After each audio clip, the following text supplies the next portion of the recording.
Hi there, friend. Welcome to the channel. Welcome back if you've been here before. Just as an upfront disclaimer, I've tried to keep this video as spoiler-free as possible. I really have. And I try to avoid discussing narrative details to the greatest extent possible. With that said, if you truly want to preserve an absolutely spoiler-free experience of any of the above games, you might want to bear this disclaimer in mind. Hope you enjoy the video.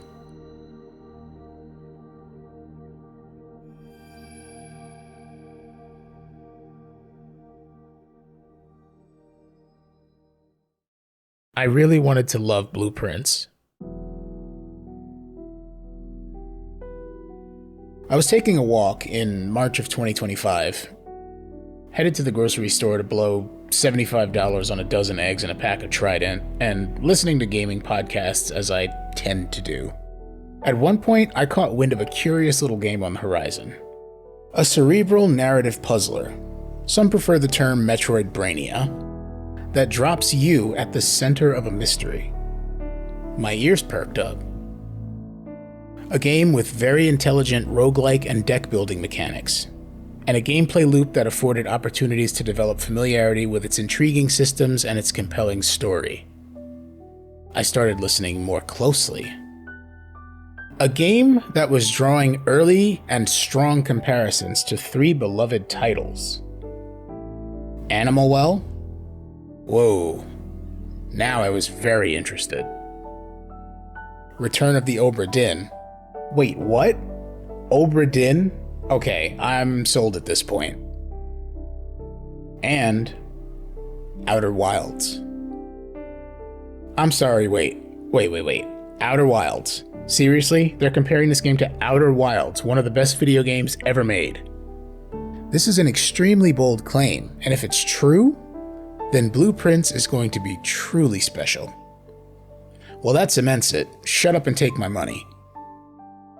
My expectations were sky high at this point. I read that this was the sort of game that, much like the aforementioned titles, would get its hooks into you and have you thinking about it all day and night. It would live rent-free in your head as you ponder its mysteries. You would go to bed mulling over the meaning of that one thing you saw, and wonder with anticipation about what lies beyond that one door. What does that one letter imply about what happened here? Does this seemingly random object actually have a deeper importance? Is there a second meaning to this book passage? Why was the house built this way? And what the hell is in room 46? There was lots to look forward to. Blueprints is a difficult game to summarize, but for the benefit of those who have not yet heard of Blueprints or played it, I'll give it a try. Blueprints is a roguelike puzzle adventure game about a young boy who inherits a giant, mysterious mansion from his great uncle. However, he can only claim his inheritance under the condition that he is able to successfully find and enter the hidden 46th room of this 45-room estate. As if this isn't a daunting enough task on its own, the mansion itself has the curious quality of having none of its rooms be permanently built. Instead, you must build rooms as you encounter them, by drafting potential rooms from among a set of 3 blueprints that are drawn randomly from a pool. And at the end of each day, the house completely resets, leaving you to engage in the building process anew. Along the way, you discover things about your family, the house, and the world of Blueprints. You solve complex puzzles that span multiple rooms and piece together a complex narrative, as you work toward claiming the Mount Holly estate as your own. There was lots to look forward to. On April 12th, I fired up the game for the first time and dove in. This is what I saw. I give and bequeath to my grandnephew, Simon P. Jones, son of my dear niece, Mary Matthew, all of my right, title, and interest in and to the house and land which I own near Mount Holly. The above provision and bequest is contingent on my aforementioned grandnephew discovering the location of the 46th room of my 45-room estate. The location of the room has been kept a secret from all the staff and servants of the manor. 3. But I am Herbert S. Sinclair.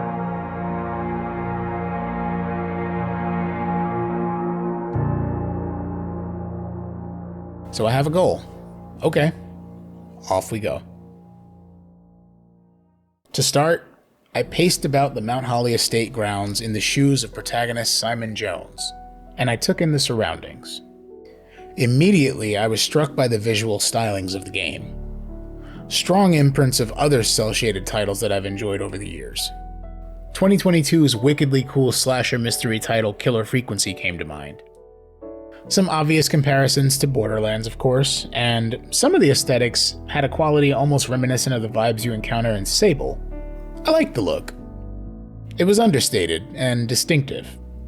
Roaming around, I discovered a couple of rudimentary locked gates outside.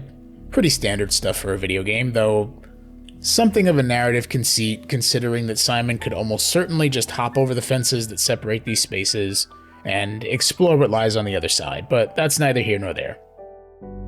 Stepping inside Mount Holly for the first time, I took my great-uncle Herbert's letter in hand and read it thoughtfully. I began my search of the house, coming to understand the workings of the game as I drafted room after room. I studied these rooms and considered their makeup, their purposes, their histories. I admired and attended to the details. I took note of the scrawlings and images and objects that caught my eye. I began photographing everything that seemed interesting or important. I picked up a few items and solved a puzzle or two. I started putting together an idea of what the mechanical endoskeleton of this game was going to look like. And eventually, the run ended. I called it a day. Day 2. I ventured into Mount Holly's meandering rooms and hallways once again, seeing a few new things here and there, spotting the occasional point of interest, slowly picking up on the functional synergies beneath the game's surface. I pressed onward, but day after day, a creeping sensation began to grow, from a whisper to a roar, louder and more apparent with every step I spent going from room to room to room. I was waiting for something. I was waiting for that hook. This was a problem. I was playing a game that was lauded by everyone who had hands on it ahead of its release. A game that was compared favorably to two games that I've routinely placed in my top 10 of all time, with Outer Wilds frequently occupying my number 1 slot. Why then was my experience so starkly in contrast to what I felt when I played those games? When I went through the first 10 in-game days of Blueprints, my primary emotional reactions weren't curiosity, wonder, anticipation, or obsession. What I mostly felt was disappointment and tepid interest, underpinned by a twin sense of frustration and, dare I say, boredom. Nothing was hooking me. I am currently on day 55 as I write this, having reached the mysterious Room 46 on my 35th day. I've already solved multiple mysteries throughout Mount Holly and gained access to several previously inaccessible areas. I have continued to probe Mount Holly's past and learn more about the history of this place. I have logged over 70 real hours of playtime, but I am still waiting for that hook. I am still, honestly, kind of bored. The sunk costs and sheer momentum of the still unresolved puzzles and plot threads drive me forward. But I don't think much about Blueprints once I save and quit. It doesn't live in my head rent-free. It doesn't live in my head at all. At least not in the way it should. Obviously, I'm writing this essay, so I have some thoughts. But clearly I'm not alone in this sentiment. As of May 10th, 2025, Blueprints currently sits at a 92 reviewer score on Metacritic, earning the universal acclaim label, and is currently the 3rd highest reviewed video game of 2025. But its user score is just 7.7, generally favorable. Not a bad game by any means, but definitely not a great game either. And user reviews echo a lot of the sentiments that I've walked away with. Why is that? What's missing? What's the disconnect? Today, I'd like to examine this experience. I'm inviting you to join me as we consider the power and potential of narratives, how core design elements can yield gameplay friction when they're set against each other, and the confusion and alienation of having user experiences that end up out of sync with otherwise popular opinion.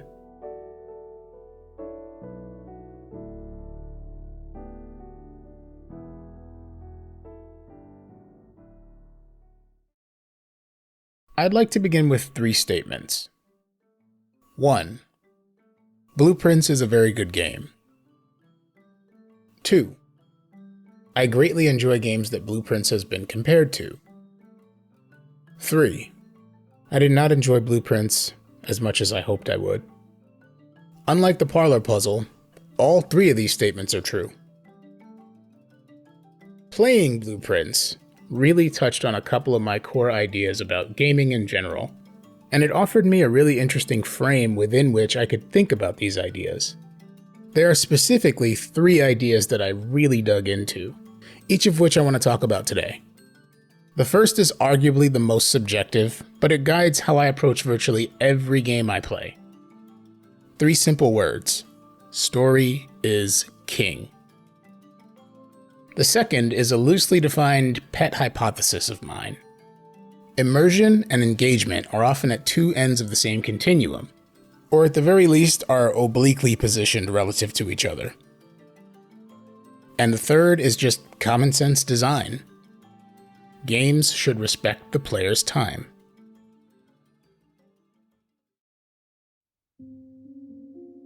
Hypothetical question for you. If I asked you to describe a game like Mass Effect, what would you say? I'm willing to bet that you'd say something along the lines of, it's a sci-fi game where you play as a military commander who leads a small group of people in a war against an impossibly powerful enemy that threatens to destroy the galaxy. Something along those lines, right? You probably wouldn't lead with a description of, say, the gunplay or the voice acting or the graphics or the stupid fucking Mako driving. No, you'd probably instinctively try to make other people understand the game by way of its story. This is true for any piece of media that attempts to tell a story. If there's a story being told, that story is usually the primary lens we use to understand that piece of media. When a story is being told, the story becomes the foundation of the work, upon which all other elements are built. If you're anything like me, it's the narrative that gets you every time. I can enjoy a game that has minimal mechanical innovation. I can enjoy a game that lacks the hyper-realistic flash of most AAA titles. But when a game presents an uninteresting story, or obscures its story behind the muddy layers of its other aspects, I have a really hard time giving my hours to it. And by contrast, I'm perfectly happy to pour time and mental energy into a game that wants to tell me a good story, but doesn't care as much about nailing the other core aspects of a video game. This isn't a black and white thing, mind you. There are games that I adore, games that I've poured tons of time into that deprioritize their stories in favor of things like combat, crafting systems, deep and intricate mechanics, or character relationships. It's just that I'm drawn most strongly to games that maximize the potential of storytelling to make me feel something. Make me afraid. Compel me to know more. Make me feel like my choices matter. Help me understand grief. Make me question everything and trust no one. Teach me about healing and growth. Warm my heart.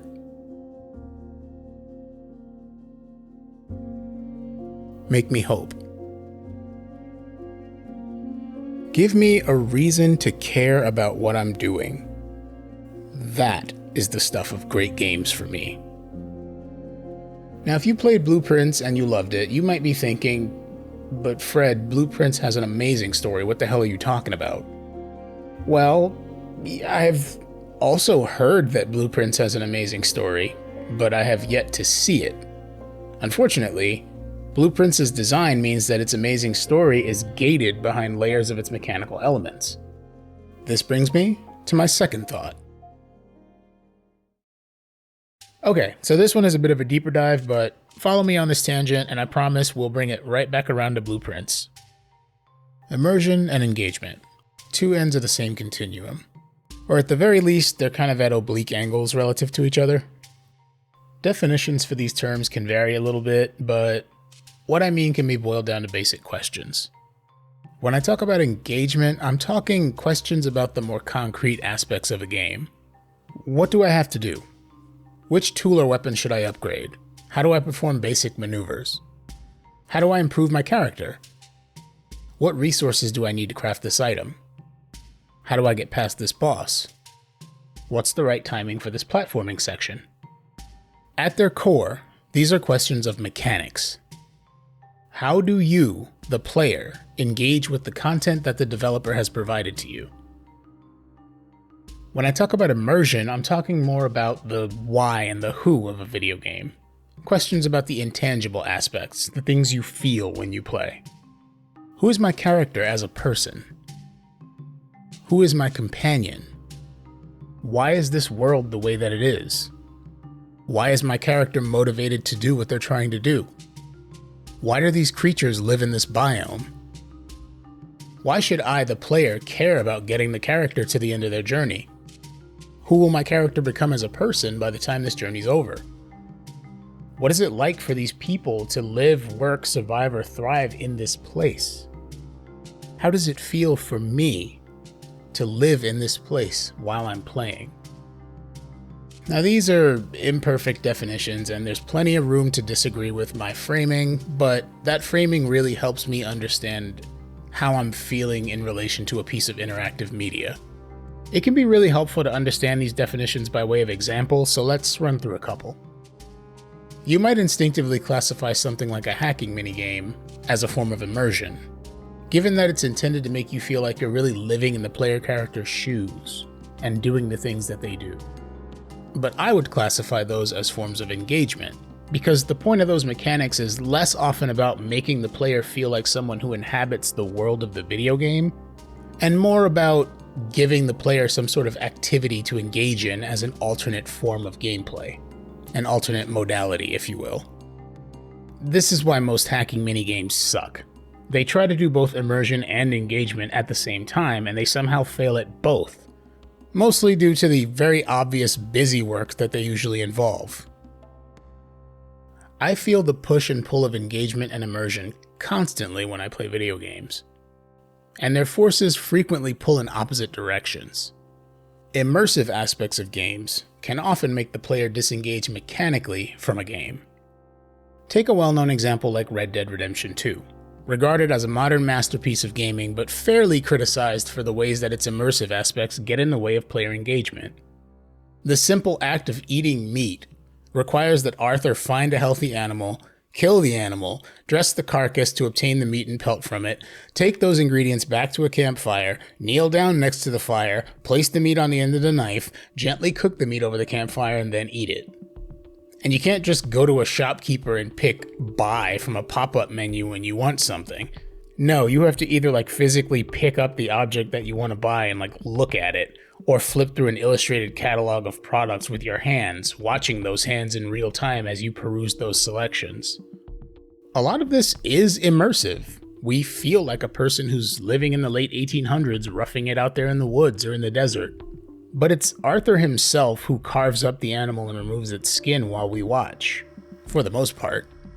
A lot of it is fairly passive and time-consuming and doesn't really facilitate engagement.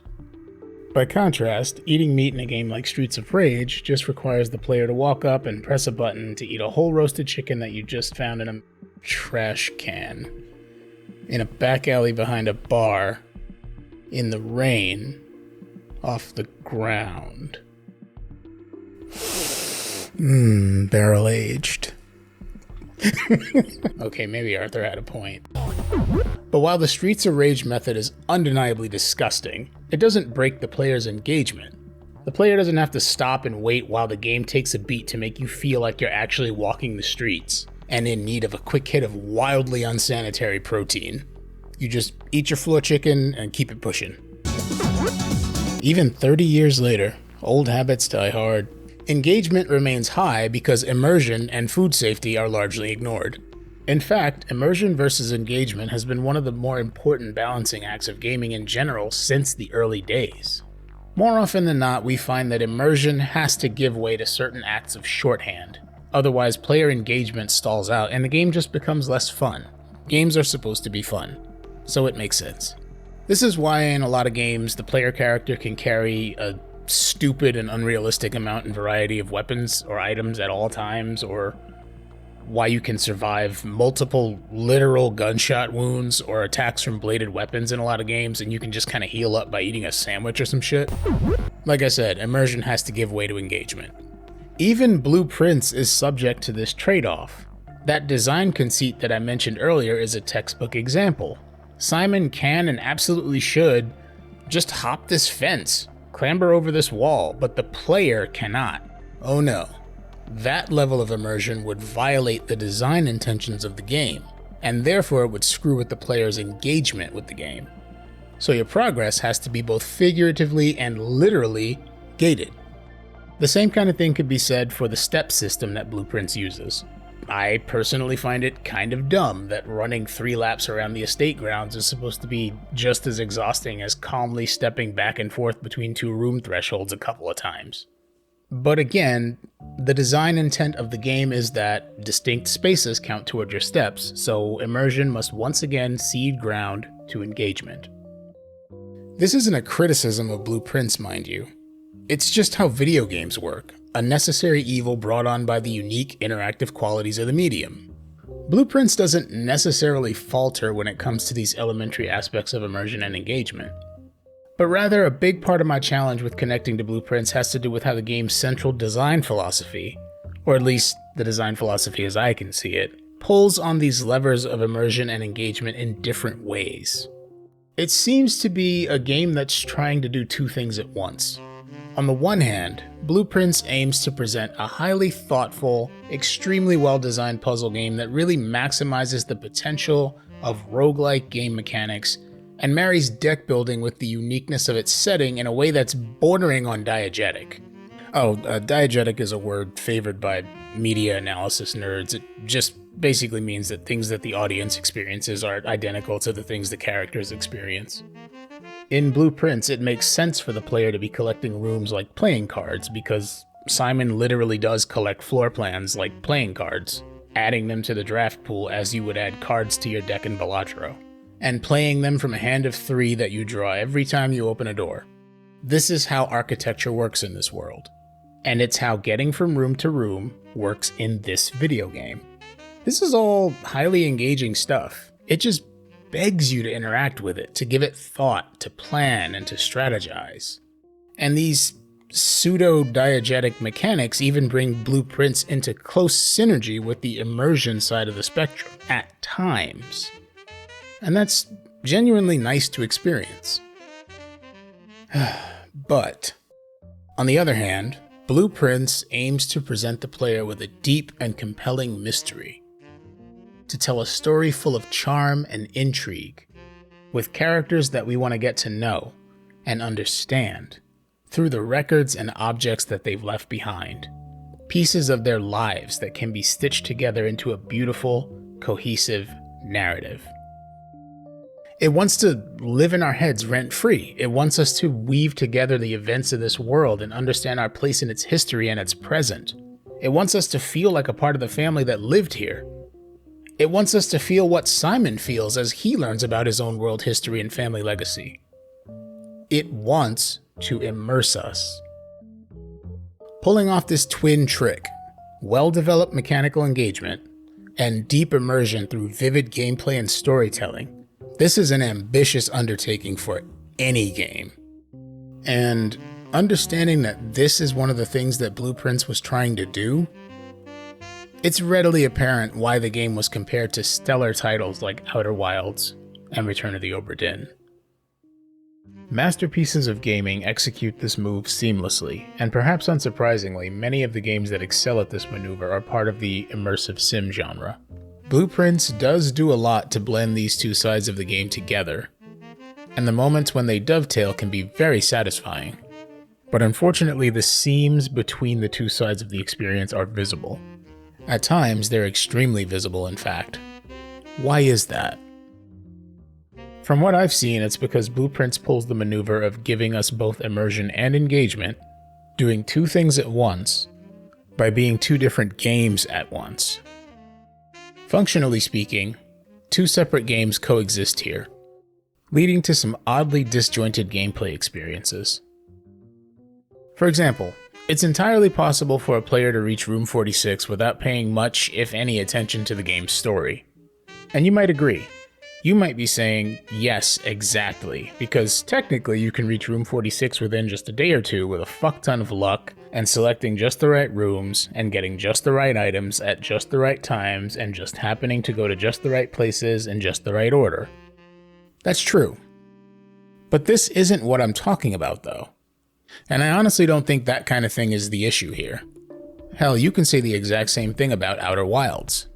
Yes, technically it is possible to roll credits on your very first loop, with a ton of dumb luck and coincidence having missed the entire story.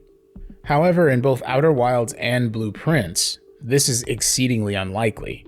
The important distinction here is why this is exceedingly unlikely. In Outer Wilds, the main reason that a player is very unlikely to roll credits very early is that most players cannot reach the end without a sufficient grasp of the game's story. You have to spend time learning about the world you're in, and understand its history before you would even think to engage in the actions required to reach the credits. It is functionally impossible to disengage from the plot in Outer Wilds, and somehow make progress in the game. Learning the story is the metric of progress. In Blueprints, however, the main reason that a player is very unlikely to roll credits very early is that most people will need to get lucky enough, often enough, to acquire all the things they need, and will need to spend a lot of time learning how to engage effectively with the mechanical aspects of the game before they can ever get close to setting foot inside Room 46. It is functionally impossible, unless you spend the time learning room strategies and synergies and finding the in-game materials that explain those strategies in the first place, finding the right puzzle clues in the right order, acquiring the right permanent unlockables, and, with probability on your side, landing a favorable enough RNG, or the random number generator that determines what rooms and items you get, to allow the player to move forward long enough to make it to the end. In Blueprints, a player can go many in-game days, weeks even, collecting things, unlocking things, learning the mechanics and strategies, reaching Room 46 and rolling credits, and still have very little idea of what the game's story is actually about. And some of this is even by design. Because of the way that progression works in Blueprints, there are quite a lot of essential story elements that players are unlikely to even see until they are many, many hours into the game, and have had the rare fortune of having their strategic decision-making coincide with the randomness underneath the game's hood in just the right way.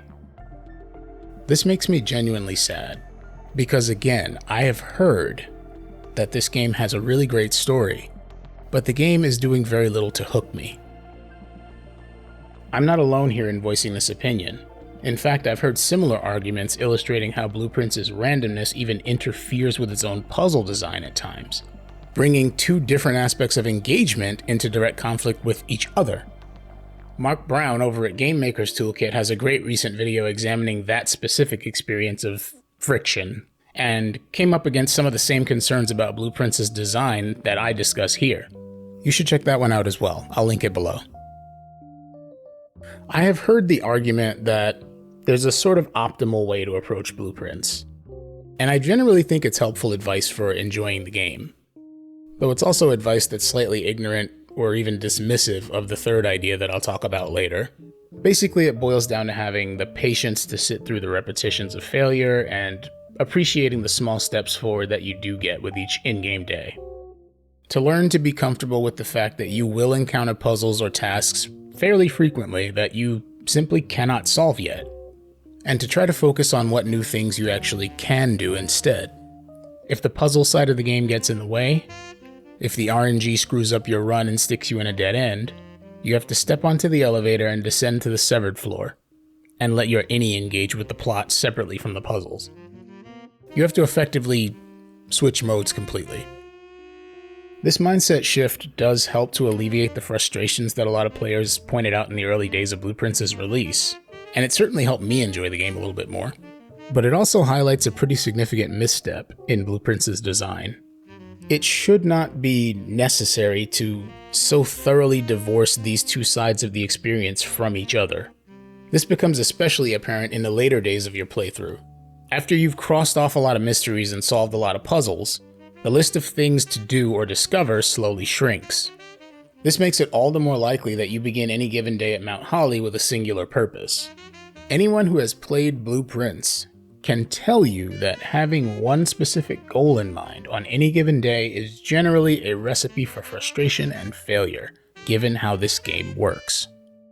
If you want to make the RNG laugh, tell it your plans. But the problem is, if you only have a couple of things you can really even try to tackle, it becomes all the more likely that you end up burning days because you aren't finding the exact right set of items, or getting the exact right rooms in the exact right places to make it possible for you to even try to solve what you're interested in. This again exemplifies what I meant when I said that engagement often sits opposite immersion. You want story from Blueprints, but the mechanics say, not yet. You have to engage with a bunch of these systems effectively and get lucky first. Then you get plot. Then you get story. Then you get immersion. It becomes rather difficult to get both immersion and engagement simultaneously in a way that feels naturalistic and seamless when this is how a game works. It's frustrating, especially for someone who, like me, considers story to be king. This is arguably the most common gripe that people have raised with Blueprints. Among the many negative or mixed user reviews, the prevailing motif is that the RNG is ruining people's enjoyment. Now, it is tempting to counter-argue that any frustrations with the randomness in Blueprints can be chalked up to a skill issue. There are definitely many ways to modify or manipulate the randomness in the game. Certain room types can make some things more or less likely to occur, reroll dice can help you bypass a bad draw or 2 or 3, and one can place rooms with low utility in early spaces to remove them from the draft pool before they become a problem later. However, this counter-argument and any others from the get good school of thought is not only reductive, it's also kind of missing the forest for the trees, or the trees for the forest, or whatever that dumb analogy is. The bigger point is that player engagement with stochastic systems, with randomness, as a hard prerequisite to storytelling is a very difficult thing to do well. I can't think of many examples of games that even attempt to do this kind of thing, let alone those that do it in a way that makes the experience of the story satisfying. Part of the core design misstep in Blueprints is also apparent from the first thing you see when you begin a new game. See if you can spot it. You discovering the location of the 46th room of my 45-room estate. The location, but I am confident that any heir worthy of the Sinclair legacy should have no trouble uncovering its whereabouts within a timely manner. Did you catch that? Any heir worthy of the Sinclair legacy should have no trouble uncovering its whereabouts within a timely manner. The game very explicitly gives the player a concrete and highly specific goal. Get to room 46 in a timely manner. This is ostensibly what you should be trying to do every day.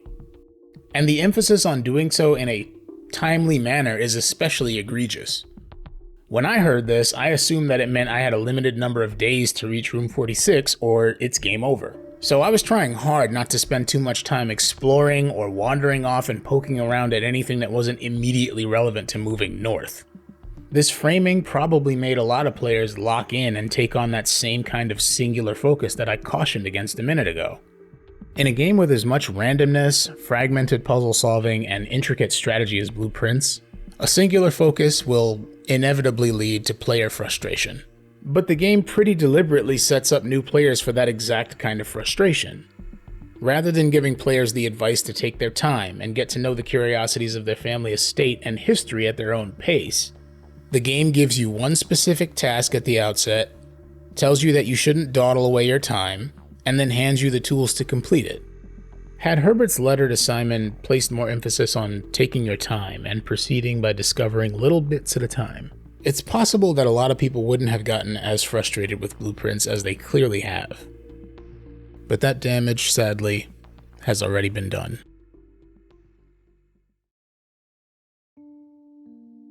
Blueprints fundamentally does not respect your time. At the micro level, being unable to save your day's progress and walk away in the middle of a day is a huge no-no, and a massive pet peeve of mine in any video game. In the larger sense, though, the game's pacing fundamentally treats players' time as an afterthought. I've read numerous opinions online that essentially boil down to likening Blueprints to a slow burn, one of those games that takes a while to get good. And some voices that I respect have made compelling arguments that Blueprints is good right from the start. To some extent, I can see this perspective. If the puzzle elements, roguelike deck building mechanics, visual aesthetics, and the setting grab you and pull you in right from day one, yeah, you'll probably enjoy yourself throughout the game. It's unlikely that you'd find it quite so frustrating to be stymied mid-run by the RNG. Truth be told, this didn't frustrate me so much either, at least not early on in the playthrough. But in the later days of the run, I really started to feel it, and it made the game kind of a slog to play. I found myself more bored than frustrated, more annoyed than intrigued. I'd imagine I'm not alone in this sentiment. I think this is a side effect of the design misstep that I mentioned earlier. So take this run for example. This was day 46 for me. At this point, I've already crossed off quite a few of the game's puzzles, both large and small, and the list of open puzzles that I'm aware of has shrunk down to just 6 things. So when I start a new day, these are functionally my only options, unless the game just happens to hand me something new at random. In fact, the very next day, it finally decided to give me a gallery for the first time ever. I'd say it was a new puzzle to add to the list, but I solved it on the same day, so the list is still at 6. But this run was spent carefully strategizing about what resources to prioritize, which rooms to pull first or burn early in order to get them out of the way. Thinking constantly about which of my open tasks was most likely to be achieved and formulating a backup plan, and making room to call an audible in case the RNG decided to really mess with me. This day took an hour of real time, a little more in fact. I learned nothing new. I saw nothing new. I got no new rooms, no new items.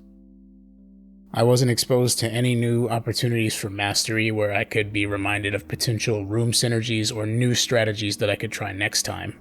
I got no additional story. That took upwards of 90 minutes of my pretty limited free time, and I got absolutely nothing out of it. The real issue here is that this kind of experience is baked into Blueprints' DNA. It's a game where this kind of thing is common by design. It is the intended player experience. To spend your time engaged in careful planning, strategic room placement, and diligent resource management, only to come up empty after a considerable amount of time. That's part of it.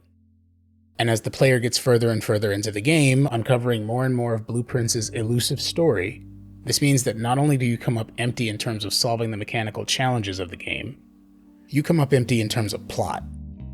Walking away from an hour and 20 minutes of gameplay in Blueprints with absolutely no new plot points to show for it is a really hollow and dissatisfying experience. At least it was for me. Even if a game wants to slow play its most impactful story moments, it's vitally important to create narrative momentum pretty early on, or else you can lose your audience and they will never come back. I think the first legitimately interesting piece of narrative that I came across in Blueprints probably didn't occur until I was about 15 hours into my playthrough. still desperately searching for a hook, some reason to care. Let's look at Return of the Obra Dinn, by contrast, one of the games that Blueprints is most commonly compared to. This is going to be a mild early game spoiler, but here we go, you've been warned. Feel free to skip ahead if you don't want to see this, I'll put a timestamp right now. So within maybe the first half hour of playing Return of the Obra Dinn, unless you take it extremely slowly for some reason, you are going to encounter the following scene.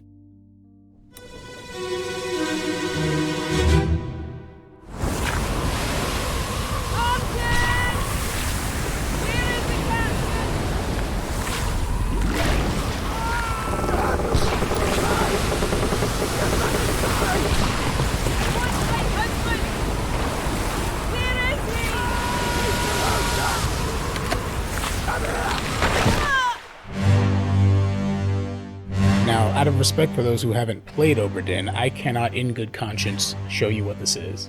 Please, please just go play the game if you have any interest in narrative puzzle games where you have to pay attention to details. Suffice it to say that when I first played Obra Dinn and I hit this moment, I got fucking chills. Full body chills. Even now, editing this video, my skin is crawling just reliving it again. And this happens pretty early on.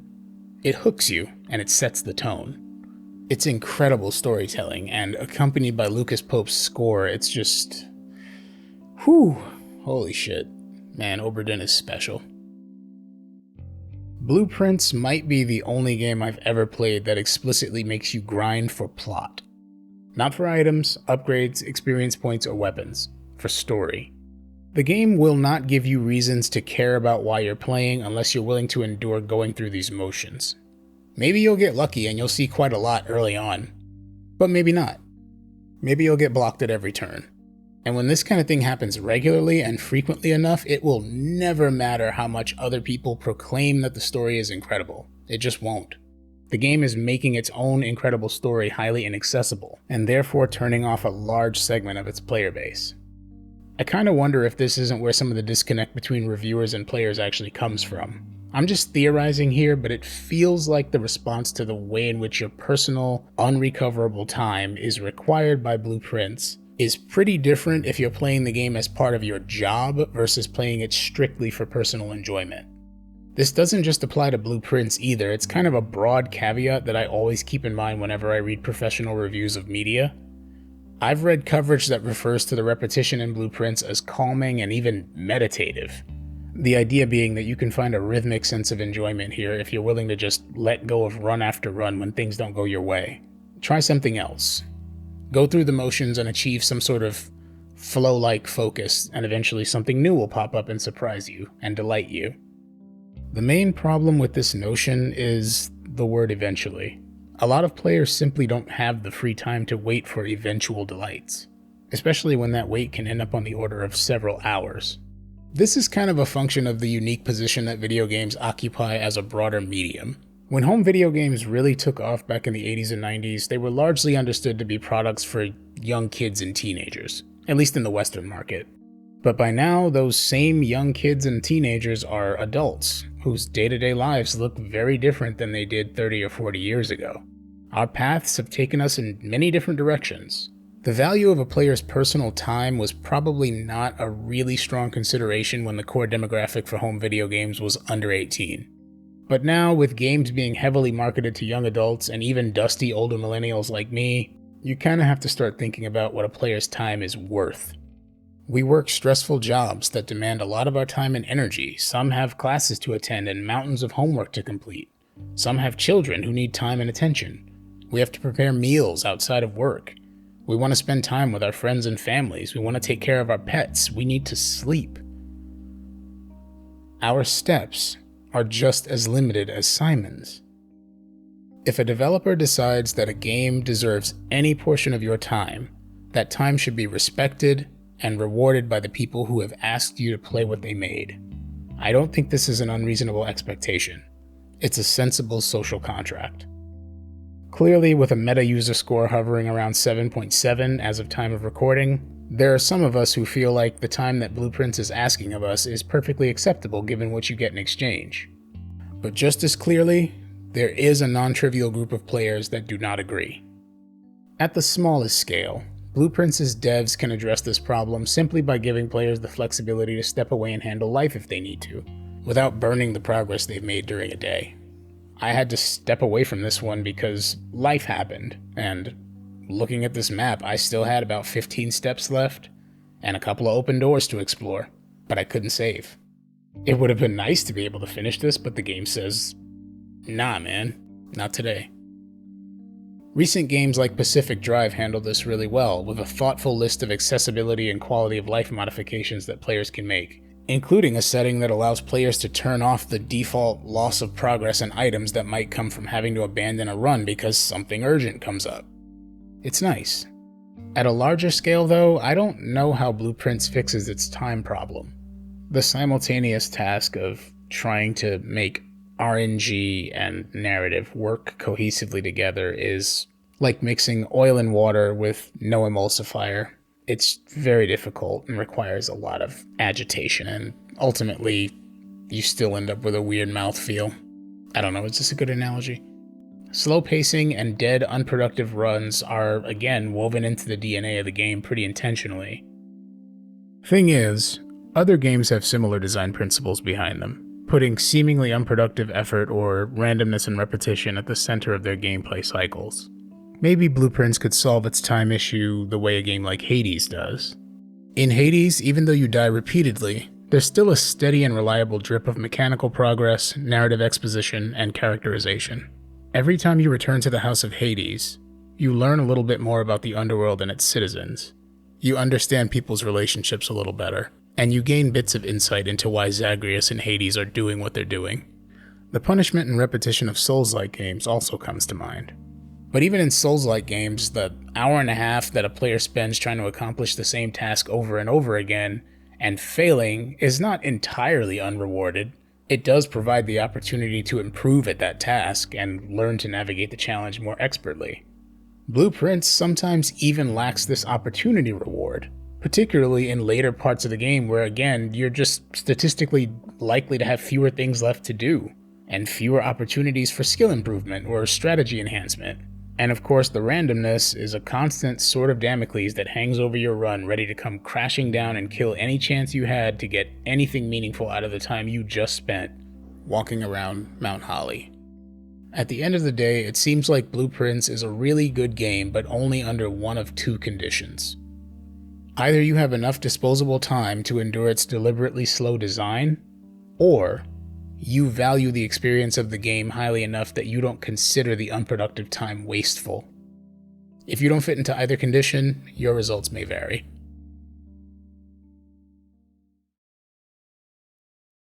I really wanted to love Blueprints. I've spent the past few years chasing the kind of emotional high that I got from Outer Wilds and Return to the Obra Dinn, and I've only found a feeling like it in rare instances. I love games that grab hold of me and don't let go. Some games in recent years have managed to work their way into my head and my heart in this way. Case of the Golden Idol and its recent Rise sequel were hugely enjoyable for this reason. 2023's Dredge scratched some of the same itches that Outer Wilds did. Subnautica really did it for me until it didn't, though maybe that's a topic for another video. Disco Elysium, an absolute masterclass in writing and player choice. Most recently, I've been really enjoying The Root Trees Are Dead, and immediately intrigued and drawn in by the clear Obra Dinn inspiration in its bones. And of course, I and so many others were thoroughly floored and captivated by 2024's solo dev masterpiece, Animal Well. This experience makes me think a lot about hype.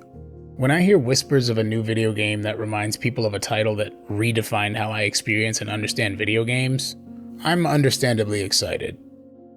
Blueprints is a cautionary tale in hype and expectations. I think a number of players were riding into Blueprints on the wave of high praise that the game garnered pre-release, and in particular were anticipating seeing firsthand what its comparisons to those beloved earlier titles would really look like in practice. I know that it certainly colored my own and my partner's expectations of the game. When we sat down on day one together, she and I decided to jointly experience this lauded game, and maybe, just maybe, connect with something new in the rare and special ways we had connected with those precious few other games before. Pretty early on, I could sense us both realizing that this game really wasn't like those other games at all. It wasn't going to pull you in and make you care, fill you with wonder or intrigue right up front the way those other games did. No, Blueprints would make you work for it. Blueprints would make you hope that probability was on your side. And Blueprints was seemingly on a mission to deny you satisfaction. Unfortunately, in my case, and in the case of many others, that mission was accomplished.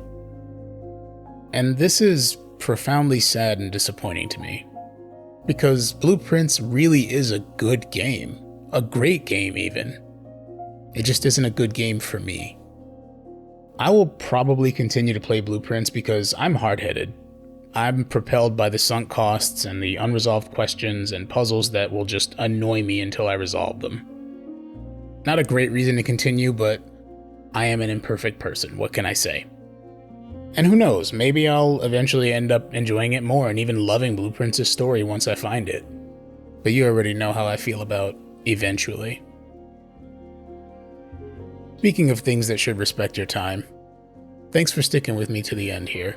If you enjoyed this bit of exploration, please let me know with all the usual YouTube engagement stuff. Share, subscribe, like, etc.